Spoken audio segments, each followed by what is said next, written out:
Hey guys, I'm the president of Chickenlandia, and today I have a confession to make. I've got baby fever.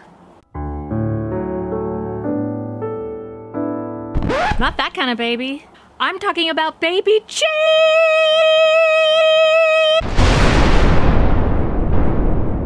Yes, it's baby chick season, and on today's video, I'm gonna be talking to you all about how to raise baby chicks the Chickenlandia way.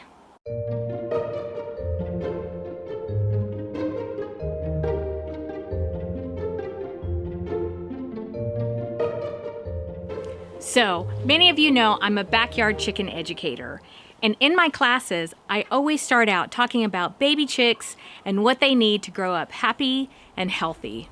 One of the things I tell people when they're starting with baby chicks is to think like a mother hen would think.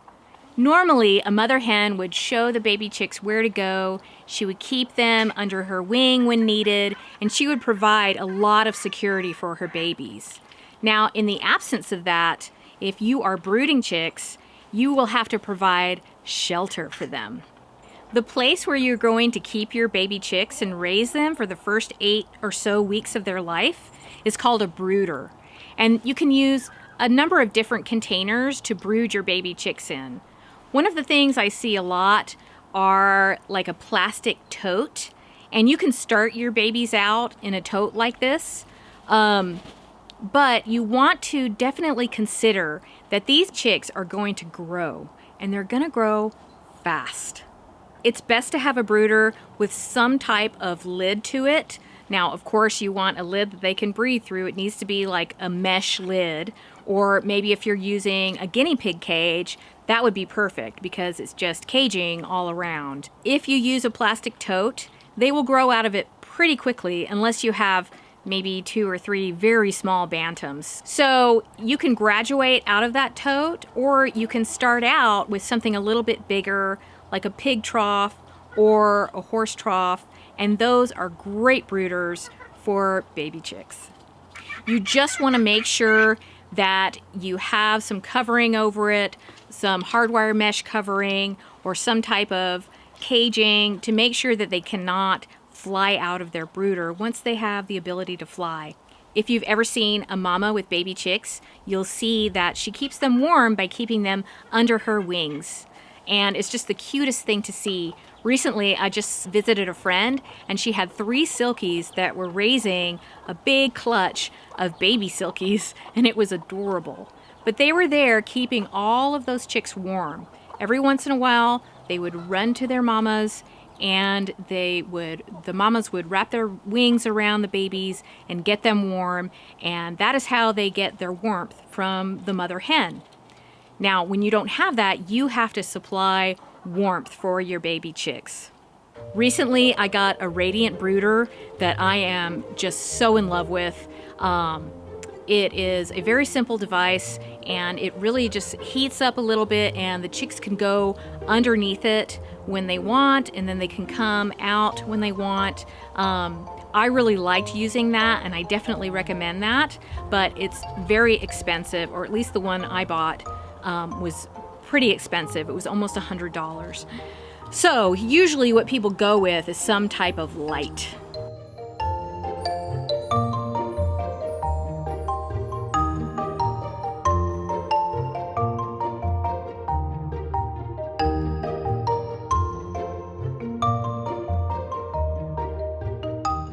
Now, if you go to your local farm store and look at the brooder lights that they have, you'll see that there is a white light option and there is a red light option.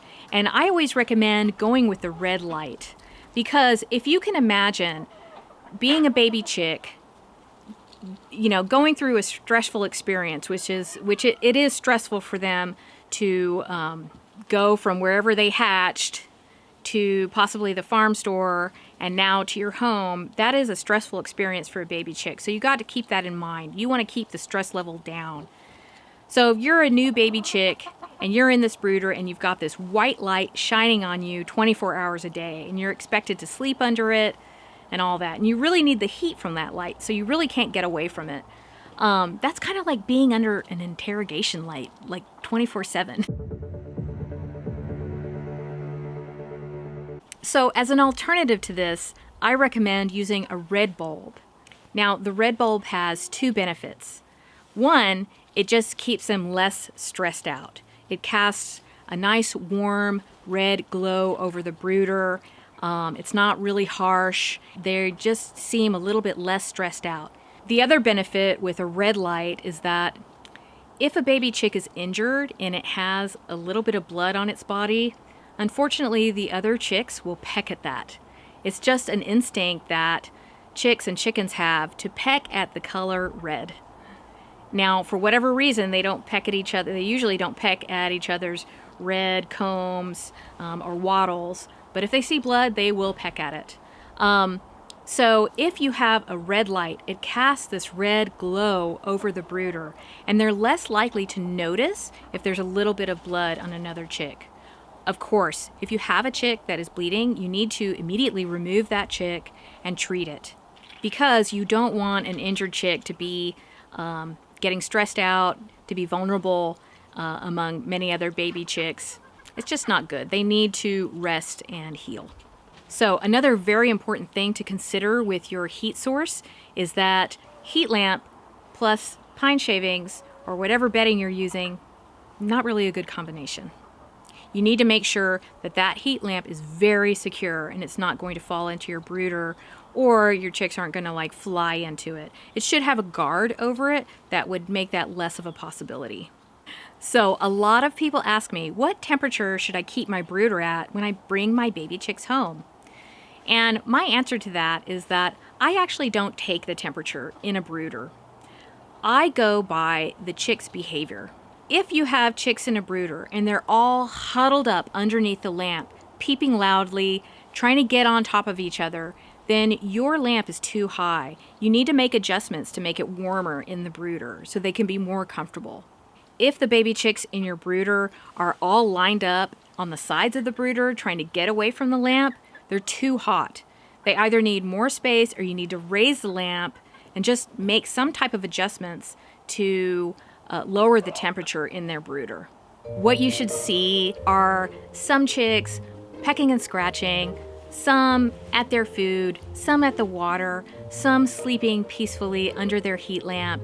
They should be peeping softly, and generally it should have a really nice, calm feel.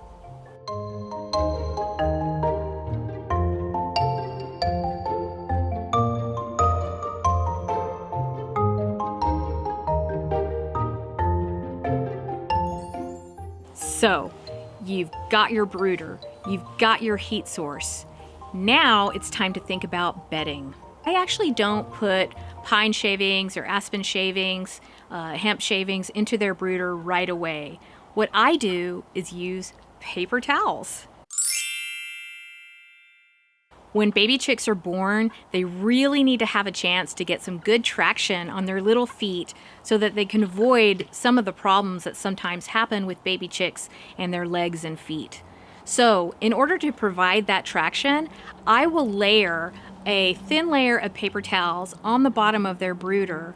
And then they can also very easily find a little bit of food and a little bit of grit that you're going to sprinkle around the brooder. It's really important for baby chicks once they first come to you to get that first meal and drink. So that's why I like to use paper towels. They can get good traction on their little baby chick feet, and they can also find their food and water very easily.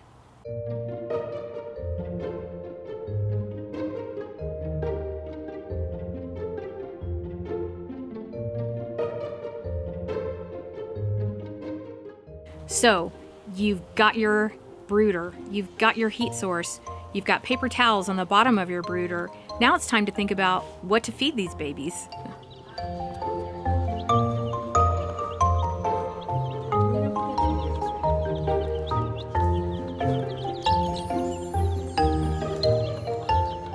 So if you've been following Chickenlandia for a while, you know that I lean towards raising baby chicks and chickens the natural way. I know a lot of people that just really isn't their thing, which is absolutely fine. I support anybody who's raising chickens, but how I do it is I definitely lean in a more natural direction. What I prefer to use is a natural and organic baby chick feed. Now, of course, I'm an ambassador for Scratch and Peck Feeds, so that's what I use. I use their baby chick starter. It's non-GMO, it's organic, and that's just what I feel more comfortable with.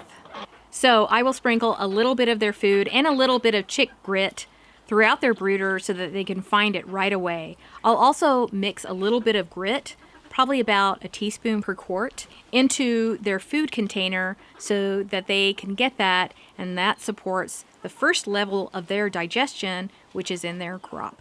Now, of course, baby chicks need water, and they need water right away when they get to you. When you bring your baby chick home, I definitely recommend taking their little beak and just dipping it very gently into the water to make sure that they know where their water is. Now, I like to put a little splash of apple cider vinegar into their water just to give them an extra boost to support their digestive systems, which you really want to focus on when they're babies. I usually use a very easily obtained water and feeding system that you can get basically at any farm store. They're really easy to use.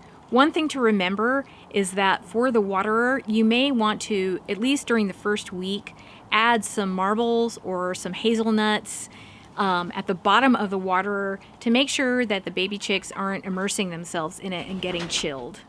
Of course, a super fun thing that you can do with baby chicks is give them treats.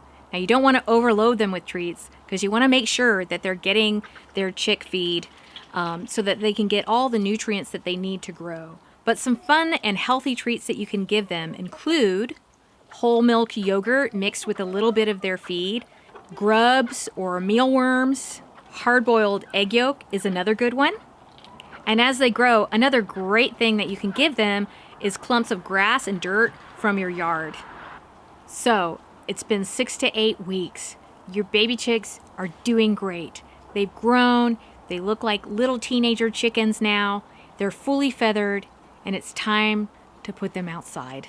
So what I like to do is wait for the warmest part of the day and put them into a run that's attached to their coop or wherever they're going to be staying for the next phase of their life.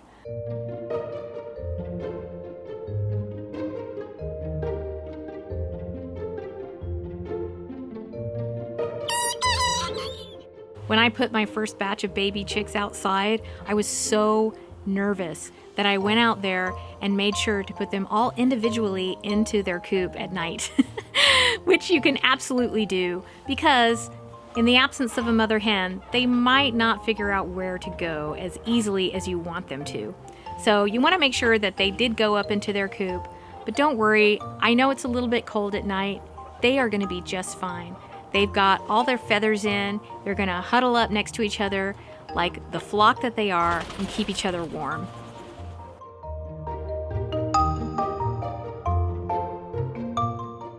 I hope you guys enjoyed this little tutorial today. I know it's short, I know it's simple, but that's the Chickenlandia way. I want it to be simple for you, and I want as many people as possible to be able to raise baby chicks and have it be super simple and easy for them. So I hope you learned something. If you have any questions, please ask them in the comments. I'm happy to answer them, and I'll see you next time. Bye.